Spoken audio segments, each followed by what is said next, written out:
आज का यह वीडियो बाल विकास और शिक्षा शास्त्र के 30 महत्वपूर्ण प्रश्नों पर आधारित एक ऐसा मॉडल पेपर मॉक टेस्ट जो एग्जाम में चार चांद लगाने वाला है। तो बने रहिएगा इस सुपर फास्ट वीडियो में और देखिएगा, परखिएगा और क्वेश्चंस का जो लेवल है वो किस तरीके से बदलता है।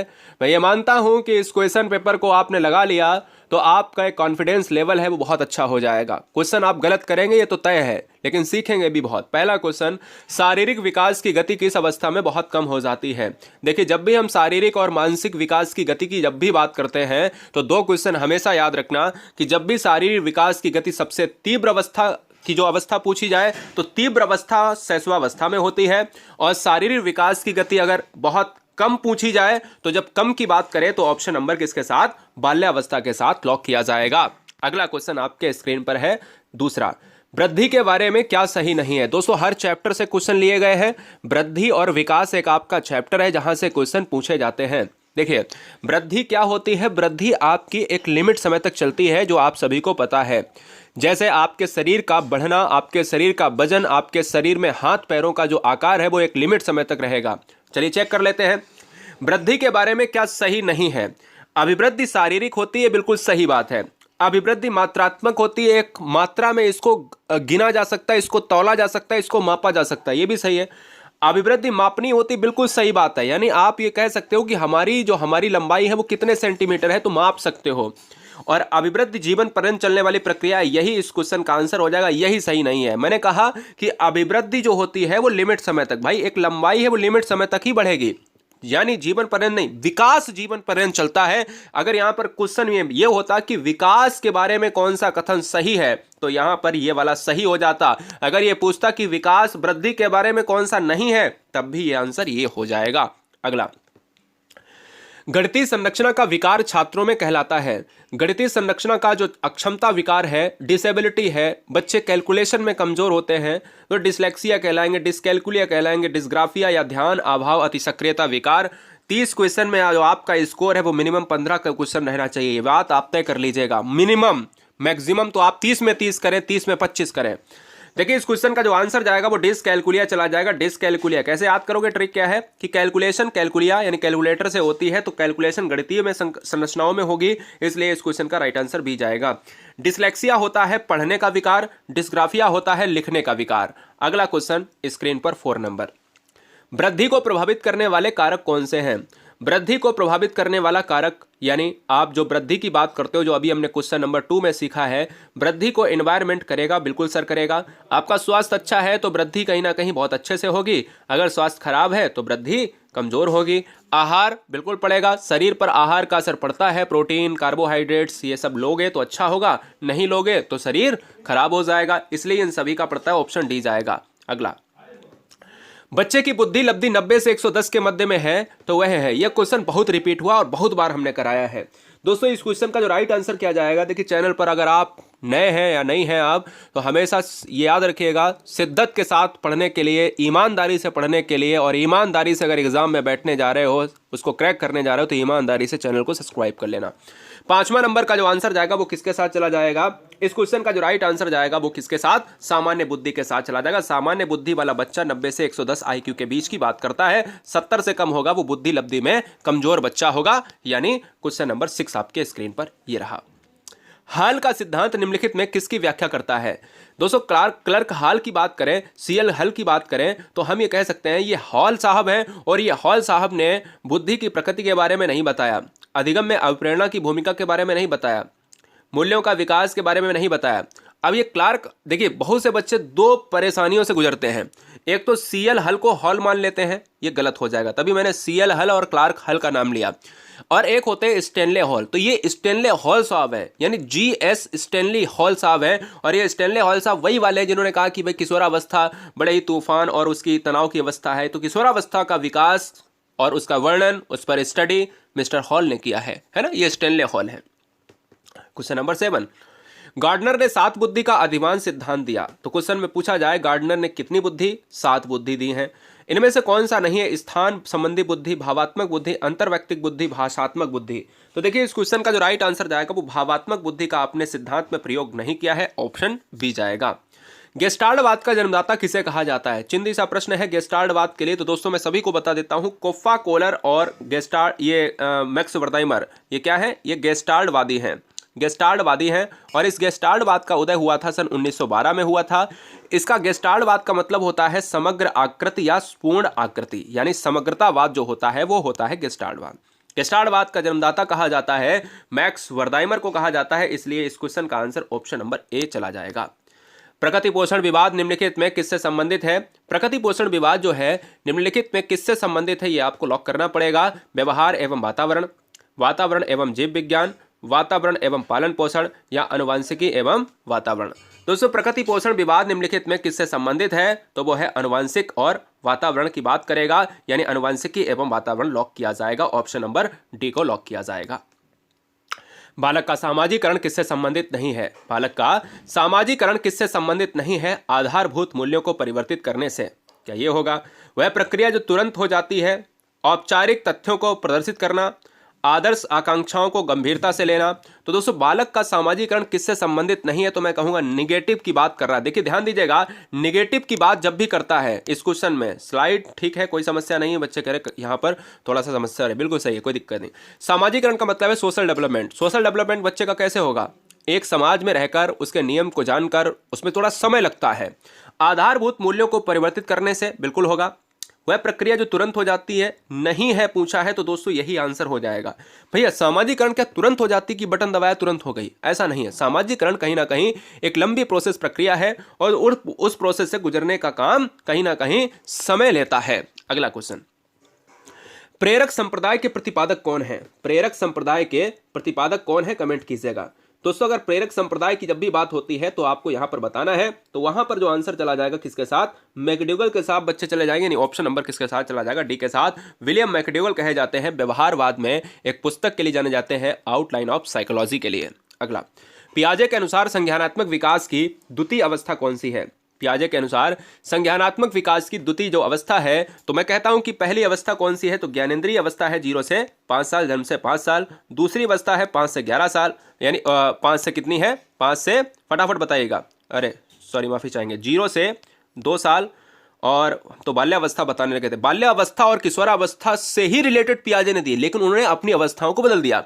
और पूर्व संक्रियात्मक अवस्था दी है 2 से 7 साल दिया है, और इसके बाद मूर्त संक्रियात्मक अवस्था 7 से 11 साल, औपचारिक संक्रियात्मक अवस्था 7 से 11 है, तो 11 से ऊपर हो जाएगा, यानी 14 के ऊपर। तो मैं ये कह सकता हूं कि इस क्वेश्चन में जो आप दूसरी अवस्था देख रहे हो, यानी ऑप्शन जाएगा सी के साथ, पूर्व संक्रियात्मक अवस्था। इस क्वेश्चन का राइट आंसर, यानी द्वितीय अवस्था पूछी है तो दूसरी ये अवस्था है, पहली ये अवस्था है, तीसरी ये अवस्था है, और चौथी ये अवस्था है। अगला क्वेश्चन आपके स्क्रीन पर ये रहा। लेव वाइगोत्स्की जाने जाते हैं रशियन साइकोलॉजिस्ट। इनके अनुसार संज्ञानात्मक विकास का मूल कारण है, यानी बच्चे का विकास किस तरीके से होगा, ये लेव वाइगोत्स्की सोच रहे हैं। किस तरीके से लेव वाइगोत्स्की का सिद्धांत बच्चों ने पढ़ा था, आप बताइए। हमने लेव वाइगोत्स्की का सिद्धांत बहुत अच्छे से पढ़ा है, पियाजे का सिद्धांत बहुत अच्छे से पढ़ा है। इन 3-4 सिद्धांतों को, जैसे थॉर्नडाइक, पियाजे, वाइगोत्स्की और कौन सा, स्किनर का सिद्धांत, ये सभी आपको बहुत अच्छे से पढ़ने पड़ेंगे, क्योंकि इन्हीं के ऊपर पूरा मनोविज्ञान है। इसके अलावा बेंडूरा की बात करें, बहुत इंपॉर्टेंट है। मैस्लो की बात करें, बहुत इंपॉर्टेंट है। इस क्वेश्चन का जो राइट आंसर जाएगा वो सामाजिक अन्योन्य क्रिया। लेव वाइगोत्स्की ये कहते हैं कि लोगों के मध्य, लोगों के सहयोग से ही क्या होगा? विकास होगा। जब अन्योन्य क्रिया करोगे, जब पारस्परिक मिलोगे, तभी संभव है ये विकास। शिक्षण से अधिगम पर बल देने वाला परिवर्तन हो सकता है। बाल केंद्रित शिक्षा पद्धति अपनाकर, यानी चाइल्ड सेंटर्ड एजुकेशन की बात करें, रटने को प्रोत्साहित बिल्कुल नहीं। अग्र शिक्षण की तकनीक अपनाकर हो सकता है। परीक्षा परिणामों पर केंद्रित होकर, रिजल्ट पर नहीं। यहां पर दोस्तों ये 2 ऑप्शन कट गए। इन सभी में ऑप्शन नंबर ए और सी में ऑप्शन नंबर ए सबसे बेस्ट जाएगा। शिक्षण प्रक्रिया में निम्नलिखित में किसका भली प्रकार ध्यान रखना चाहिए? एक क्लासरूम में एक अध्यापक अध्यापिका, यानी आप सभी अगर कल को अध्यापक बनते हो तो वहां पर आपको सबसे बढ़िया तरीके से क्या ध्यान रखना चाहिए? चलिए 4 ऑप्शन है। विद्यार्थियों की सक्रिय सहभागिता, अनुशासन और नियमित उपस्थिति, गृह कार्य की जांच में लगन, या विषय वस्तु का कठिन स्तर। तो दोस्तों याद रखना है कि सबसे इंपॉर्टेंट जो पॉइंट है वो किस तरीके से आप जोड़ोगे, तो हम ये कह सकते हैं कि विद्यार्थियों की जो सहभागिता है। अब देखिए, अनुशासन पर, डंडे के बल पर अनुशासन हो सकता है। ये गृह कार्य होमवर्क पर ही नहीं डिपेंड रहना, कठिनाई स्तर नहीं, ये बच्चों के प्रेशर को बढ़ाएगा, इसलिए यह सक्रिय सहभागिता का मतलब है कि हर बच्चा बढ़ चढ़कर हिस्सा ले। अगला, 21वीं सदी में मनोविज्ञान का मुख्य आधार तय हुआ। दोस्तों ऐसा मॉडल पेपर हमने बनाया है जिसमें हर चैप्टर को समाहित किया है। 21वीं शताब्दी में मनोविज्ञान का मुख्य आधार तय हुआ था, तो ये हुआ है 16वीं सदी से स्टार्ट हुआ था आत्मा यानी साइंस ऑफ सोल से, और यह रुका है व्यवहार के मनोविज्ञान पर। इसलिए इस क्वेश्चन का राइट आंसर जाएगा ऑप्शन नंबर ए के साथ। पुरुष और महिला की भूमिकाओं का निर्धारण समाज करता है। यह कथन बताता है, यानी पुरुष और महिला की भूमिकाओं का निर्धारण समाज करता है। यह कथन बताता है कि लैंगिकता एक अंतर्निहित अवतरण है, लैंगिकता एक आनुवंशिक प्रतिभा है, लैंगिकता एक अंतर्ज्ञानी अवतरण है, या लैंगिकता एक सामाजिक अवतरण है। तो 17 नंबर का जो आंसर जाएगा, हमेशा याद रखिएगा, जो पुरुष और महिला की भूमिकाओं का निर्धारण समाज की बात करेगा, तो जब समाज होगा तो हमेशा अंतर्निहित होगा या सामाजिक अवतरण होगा। तो मैं कहूँगा समाज है तो सामाजिक होना चाहिए। बिल्कुल सही बात है, क्योंकि क्वेश्चन में ही इसका आंसर है। अगला क्वेश्चन स्क्रीन पर, निम्नलिखित में कौन सा विशेषताओं से भिन्न है? एक उत्तम परीक्षण की विशेषताओं से कौन भिन्न है? ऑप्शन बताइए, निम्न में कौन सा विशेषताओं से भिन्न है? एक उत्तम परीक्षण की विशेषताओं से जो भिन्न है बताइएगा। लॉक किया जाए। 18 नंबर इस क्वेश्चन का राइट आंसर क्या होगा? विश्वसनीयता, वैधता, वस्तुनिष्ठता, अविक्षमता। देखिए, अगर वस्तुनिष्ठता है, ये क्वेश्चन, ये प्रश्नों की जब प्रश्न बनाता है एक एग्जामिनर, तो वस्तुनिष्ठता होती है, उनके वैध होने का प्रमाण जरूरी है, विश्वसनीयता होती है, लेकिन ये तीनों एक साथ में पाए जाते हैं, ये चौथा नहीं पाया जाता, यही भिन्न है अविक्षमता। ये तो हर जगह जगह पर बदलती है, इसलिए इस क्वेश्चन का राइट आंसर डी जाएगा। कोहलर द्वारा चिंपैंजियों पर किया गया प्रयोग किससे संबंधित था? कोहलर द्वारा चिंपैंजियों पर किया गया जो प्रयोग है, ये दोस्तों था इनसाइट थ्योरी पर, अंतर्दृष्टि सूझ के सिद्धांत पर। खेलों के माध्यम से बालक में कौन सा गुण विकसित होता है? खेलों के माध्यम से एक बच्चे में जो गुण विकसित होगा वो कहीं ना कहीं आप नैतिकता या सामाजिकता, नैतिकता से अच्छा जो हो सकता है वो है सोशल डेवलपमेंट, सामाजिकता का, क्योंकि एक खेल के मैदान में कई प्लेयर होते हैं और उन प्लेयर में, उन बच्चों में कहीं ना कहीं हर घर का बच्चा, हर घर की बोली होती है और हर घर की भाषा होती है, इसलिए ऑप्शन ए जाएगा। कक्षा 4 का एक बच्चा सदैव चिंतित और कुंठित रहता है, आप क्या करेंगे?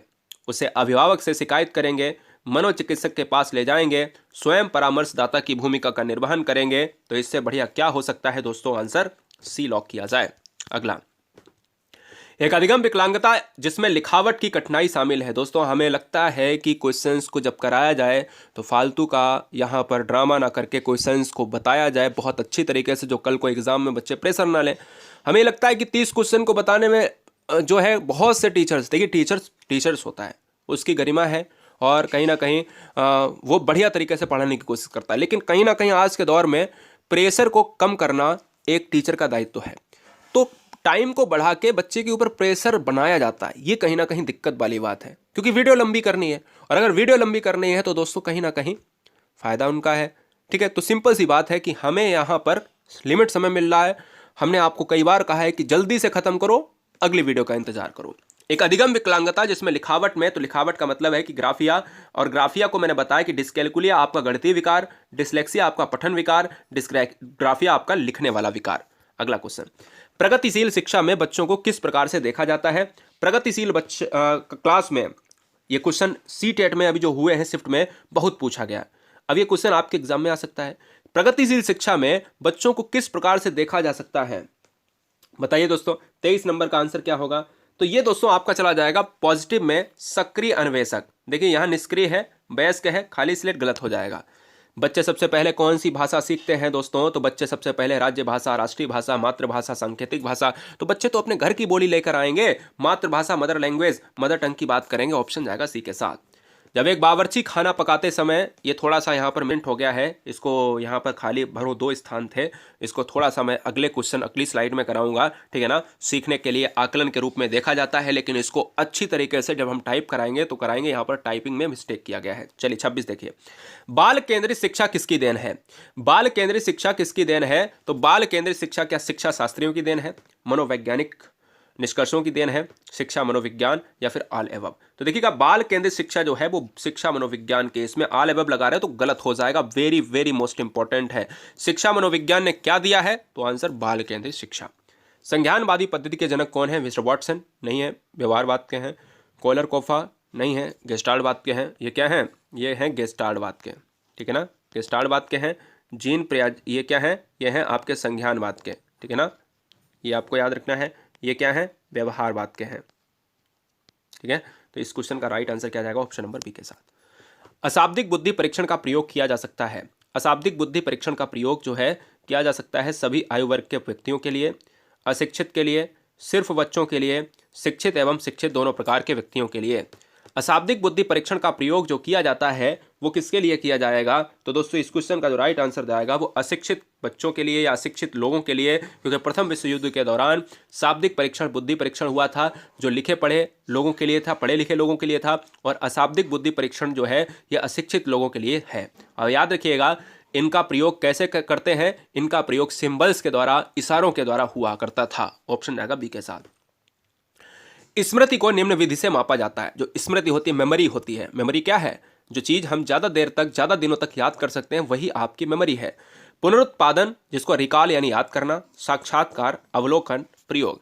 तो यार स्मृति का मतलब है याद करना, रिकॉल, जिन चीजों को हम, स्मृति वही तो है जब हमें समय पड़े तो हम उसको याद करने की कोशिश करें और हमें याद आ जाए, और जो